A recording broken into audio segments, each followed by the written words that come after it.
Pois é, isso é outra coisa que é muito interessante também, como essa vacina saiu tão rápido e meio que isso municia a galera que é negacionista, dizendo, pô, você é cobaia de vacina, pô, mas assim, ela já sai, quando essa vacina é lançada para o público, assim, para as pessoas comprarem, pô, já foi testada pra caraca, né? Então, primeiro assim, como é que a gente testa uma vacina? Porque eu vejo sempre esse passo. Foi feito muito rápido, foi feito muito rápido. Mas é que o pessoal acha que não sabe a história Primeiro dessas assim, vacinas como é que em as si, né? pessoas testam vacina? O que vocês acham que faz para dizer? Eu acho que pega uns caras e faz aí por exemplo, tem esses caras aqui que estão doentes, ou sei lá, tem esse cara aqui, aplica a vacina e expõe eles à doença. Sei lá, não sei como é também, não sou cientista. Sabe que o pessoal até queria fazer isso, porque é tão difícil você fazer o teste que se discutiu, olha, será que não vale a pena em algumas pessoas você dar a vacina, depois você injeta o vírus e vê se a vacina... Se discutiu isso, porque seria o experimento melhor de você fazer para provar que uma vacina funciona. Mas, normalmente, ou eticamente... Porque aí, nesse caso, só para explicar, é como se estivesse usando o ser humano como cobaia, né? Exatamente. Aí podia dar um problema... Então, como é que as pessoas fazem para saber? Então, com o tempo, cada vez mais foi aprimorando como a gente faz esse tipo de pesquisa. Então, a primeira coisa, antes de você dar em 50 mil pessoas a vacina que você acha que você quer testar, você primeiro testa num grupo pequeno para ver segurança, qual dose você vai dar, e você também testa para saber se a pessoa produz anticorpo, testes para mostrar que realmente... Isso você faz depois que você testou em alguns animais. Então, você primeiro tinha testado em animais, mostrado que funcionava em animais, e aí você passa para seres humanos. Agora, se fosse um processo normal, se não tivesse essa necessidade, todo esse problema grave de milhares de pessoas se infectando, você faz a fase 1, aí você analisa os dados, aí você pensa, não, vamos ir para a fase 2, aí você testa um número maior, aí você vai, tá bom, discute, solicita todas as autorizações e faz a fase 3. Então, a fase 3 é quando você realmente vai ver se funciona. Como é que você faz isso? Você pega um grupo de pessoas, você randomiza, ou seja, sorteia. Para um grupo você vai dar vacina e para outro você vai dar um placebo. A pessoa que está olhando essas pessoas não sabe o que tomou, só uma pessoa sabe. Então, está totalmente cego. Você não sabe quem tomou uma coisa ou outra. E depois você vai ver a frequência, você vai ver quanto o grupo que toma a vacina teve infecção e quanto o grupo que não toma a vacina se infectou.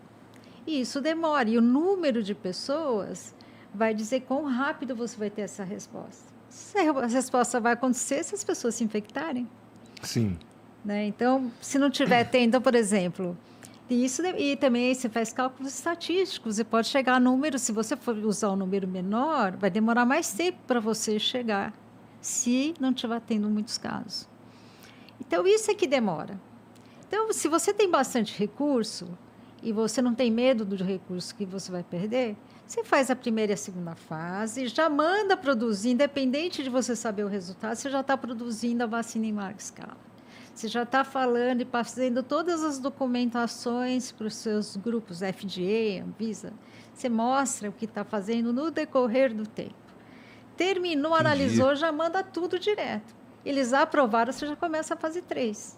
Então, o que encurtou foram os períodos entre as fases. E também você fez fases mais robustas, com um número bem grande de pessoas, para você poder chegar à conclusão o mais rápido possível. Entendi. Então, por exemplo, é legal de esclarecer, porque o pessoal... Então, não sabia disso. O que fez foi que tinha muito dinheiro, né? Tem muito dinheiro, todo mundo por causa preocupado, da urgência. todo mundo querendo fazer. As agências também mudam o seu comportamento e fazem mais rápido. Uma coisa que uma agência ia demorar 6 meses para decidir, ela decide rapidamente, porque existe uma pressão e uma necessidade da resposta.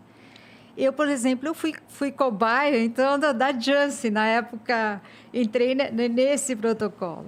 E o início, eles iam testar 60 mil pessoas. Isso é incomum para esse tipo de coisa. Assim, tão rápido no tempo que fizeram, em 2 meses eles conseguiram recrutar todo mundo em 4, 5 países. Como é que é feito esse recrutamento? E aí, de repente, eles viram, conseguiu. Quando começou a aumentar o número de casos, aí eles viram que podiam fazer com 30 mil. Então, assim, o mundo inteiro. E aí, a dificuldade é enorme. Imagina você saber... Você tem que medir muito bem quem teve ou não Covid. Então, não é fácil seguir 30 mil pessoas e todo dia você saber se ela teve Covid ou não. Uhum. E depois, se teve, comprovar com testes, porque tem uma série. Então, os protocolos eram muito difíceis, tiveram que ser colocados de forma muito rápida. Então, empresas como a Pfizer, que tem já um treinamento muito grande de fazer estudos assim grandes, foram os primeiros que conseguiram colocar e organizar o estudo. Na verdade, a dificuldade maior era organizar os estudos. A China estava desenvolvendo vacinas, mas não tinha onde testar, porque eles já não estavam tendo mais caso. Então, tudo isso entrou dentro com a Sinovac, o Butantan, de poder ter depois algumas vantagens por organizar e pagar o custo dos estudos aqui. Então, é bem difícil organizar, mas com uma quantidade maior de recursos, você faz isso mais rápido. Então, essa ideia de que não foi testado, seguiu todo o protocolo. Todo o protocolo, várias vezes se parava os estudos, como se faz mesmo, acha que tem um motivo para parar, analisa e depois você vê. Não teve diferença. O que teve é que acabou a terceira, mostrou que funcionava. Não é que aí você vai produzir a vacina. A vacina já foi sendo produzida, distribuída para você começar a fazer. Se não funcionasse... Era dinheiro perdido, mas ninguém ainda estava preocupado em perder esse dinheiro naquele momento. E algumas empresas não conseguiram chegar, a Sanofi, a dela parou no meio. Então, não foi... essa ideia é falsa. Entendi. Realmente se seguiu passo a passo. O que se fez foi pôr muito dinheiro na fase que realmente é a fase mais cara, que é você validar qualquer coisa. Entendi. Foi isso que aconteceu. Qual que é a importância desse teu trabalho lá no começo, junto com a Jaqueline, para a gente conseguir uma vacina ou não tem nada a ver? Então, por que sequenciar, né? Por que fazer sequenciamento? A importância... A China é que fez o primeiro sequenciamento e o fato deles terem liberado em poucos dias a sequência para o mundo permitiu que as empresas, a Pfizer e as outras empresas, a desenvolverem rapidamente as suas vacinas. Então, aquele foi o vírus usado para as vacinas. Mas uma vez o vírus começando a espalhar, você precisa entender o quanto ele está mudando em relação àquela que você está usando como vacina. Os testes que você desenvolve dependem dessa sequência. Então, você também precisa saber se está alterando alguma coisa no vírus para fazer com que o teste fique negativo. A gente não sabia qual era a taxa de variação desse vírus no tempo. Então, por isso, a gente precisava sequenciar e entender como ele estava se espalhando. Na verdade, esse é o primeiro vírus que entra na população humana e que a gente consegue, em tanto detalhe, entender a diversidade dele.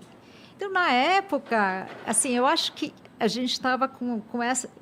o projeto nosso é tentar entender os vírus, como eles dispersam e como isso acontece, e várias questões mais diretas com a evolução viral, que aí fica um pouco mais na técnica. Mas esse é uma questão, você tem sempre que fazer isso no começo da epidemia rápido e encaminhar o dado rapidamente. Na verdade, o vírus que a gente fez foi um dos primeiros da Itália. A Itália não conseguiu fazer rápido. Porque a pessoa tinha se infectado na Itália. Então, deu essa noção para quem está estudando evolução. Ele ajuda, mas hoje já tem 1 milhão de sequências. Aí cada nova variante vai sequenciando. Para você saber que é uma nova variante, você precisa sequenciar. E esse trabalho, ele começa do zero? Toda vez que surge uma variante nova, você começa o trabalho do zero? Ou você usa todo o trabalho que já foi feito? Não, você sabendo a primeira sequência, já facilita muito você sequenciar uma nova variante. Ajuda muito. Você já tem... Agora, o mais difícil é quando você não... O que a China fez, e que às vezes a gente precisa fazer aqui também. Aí eu não sei qual que é o vírus. Está tendo um surto em tal lugar. O que é que está fazendo isso? Aí é um pouco mais complexo. a descoberta do primeiro agente quando você não dá negativo em todos os testes. Entendi.